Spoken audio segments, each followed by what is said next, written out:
दोस्तों आज की इस वीडियो का टॉपिक है कि 50 हर्ट्ज फ्रीक्वेंसी क्या होती है। अक्सर आपके मन में यह सवाल आता होगा क्योंकि जो भारत की फ्रीक्वेंसी है वह 50 हर्ट्ज ही है।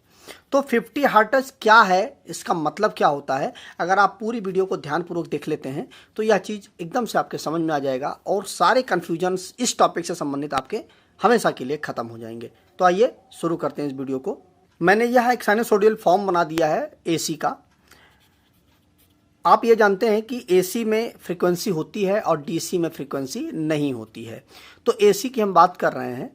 तो देखिए यहाँ पर देखिए मैंने ये चतुर्थांश है, यहाँ पर देखिए ये जो हमारा कटाक्ष बिंदु है यहाँ पर 0 होता है मान, और यहाँ से लेकर के यहाँ पर मैक्सिमम हो जाता है और यहाँ से लेकर के यहाँ पे मिनिमम हो जाता है, मतलब फिर 0 हो जाता है। और यहाँ से मतलब ये वाला हमारा प्लस में मैक्सिमम होता है और ये वाला हमारा माइनस में मैक्सिमम होता है और फिर यहाँ पर आकर के 0 हो जाता है।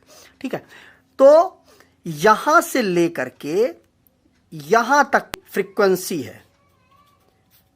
मतलब ये हुआ कि एक ये गोला है हमारा, अगर हम इस वाले भाग को उठा करके इस वाले भाग पर रख दें, देखिए यही तो है, ऐसे ही तो है। ये जो नीचे वाला हिस्सा है यहाँ वाला, इसको उठा करके इसके ऊपर रख दें तो ये पूरा एक गोला बन जाएगा।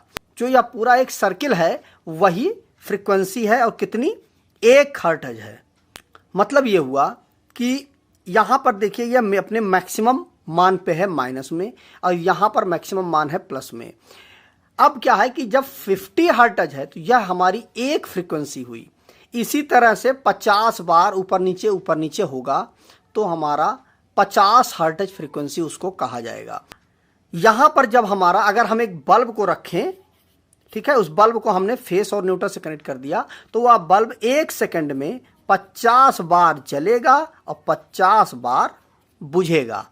दोनों चीजें होंगी 1 सेकंड के अंदर। अब चूंकि ये कहेंगे कि आप बुझेगा, ये तो हमने नहीं देखा है, लेकिन क्या होता है कि यह 1 सेकंड में 50 बार जलता है, 50 बार बुझता है, तो वह हमारी नंगी आंखें देख नहीं पाती हैं। तो इसीलिए हम इस चीज़ को देख नहीं पाते हैं। आपको अगर ये चीज़ देखना है तो कैथोड किरण कंपनरसी मतलब सीआरओ में आप जा करके उससे आप देख सकते हैं, यही चीज़ आपको सेम दिखेगा। तो ये दोस्तों यहाँ से लेकर के यहाँ तक की जो दूरी है, ये जो है, इसी को हम एक साइकिल बोलते हैं। और यही चीज़ जब 50 बार रिपीटेड होती है तो उसको हम 50 हर्ट्ज बोलते हैं। और अब वह पूरा 50 हर्ट्ज पूरा होने में कितना समय लगा, ठीक, कि यहाँ से लेकर के 50 बार ऊपर नीचे होने में कितना समय लगा, 1 सेकंड लगा। तो कहा जाता है भारत की जो फ्रीक्वेंसी है वह 50 साइकिल पर सेकंड है। मतलब 1 सेकंड में वो 50 बार पॉजिटिव में 50 बार माइनस में जाती है फ्रीक्वेंसी। इसीलिए यह भी कहा जाता है कि एसी से अगर झटका लगता है तो आदमी बच भी जाएगा, डीसी से नहीं बचेगा। डीसी से क्यों नहीं बचेगा, क्योंकि यह एक सिंगल लाइन में होती है, हमेशा ये पॉजिटिव में ही चलती है। इसमें चूंकि निगेटिव में जब जाती है सप्लाई तो वहाँ पर क्या होता है कि आदमी झटका लेता है, अगर छूट जाए वो तो छूट जाएगा। लेकिन अगर यहाँ पर डीसी सप्लाई है तो उसमें कोई झटका वाला झंझट रहता ही नहीं है, उसमें केवल एक बार चिपक गया तो फिर चिपक ही गया, वो छूटेगा नहीं। इसलिए डीसी ज़्यादा खतरनाक होती है, एसी कम खतरनाक होती है।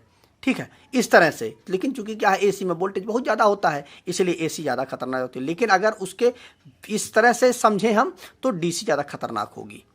तो मुझे उम्मीद है कि आपको फ्रीक्वेंसी क्या होती है 50 हर्ट्ज ये आपके समझ में आ गया होगा। अगर 60 हर्ट्ज है तो 60 हर्ट्ज मतलब ये जो 50 साइकिल हो रही है ना, ये 60 साइकिल होने लगेगी तो वह 60 हर्ट्ज हो जाएगी। तो बस दोनों में कुछ नहीं होता, बस 10 साइकिल उसमें और बढ़ जाती है।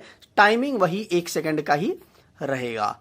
तो मुझे उम्मीद है दोस्तों कि आपके समझ में आ गया होगा कि 50 हर्ट्ज और 60 हर्ट्ज दोनों में क्या अंतर होता है और 50 हर्ट्ज क्या होता है फ्रीक्वेंसी। तो अगर दोस्तों वीडियो अच्छा लगा हो तो वीडियो को ज़्यादा से ज़्यादा लाइक कर दीजिएगा, शेयर कर दीजिएगा अपने दोस्तों के साथ, जिससे ज़्यादा से ज़्यादा लोग इस चीज़ को जान पाएँ। तो मिलते हैं नए वीडियो के साथ। नमस्कार दोस्तों।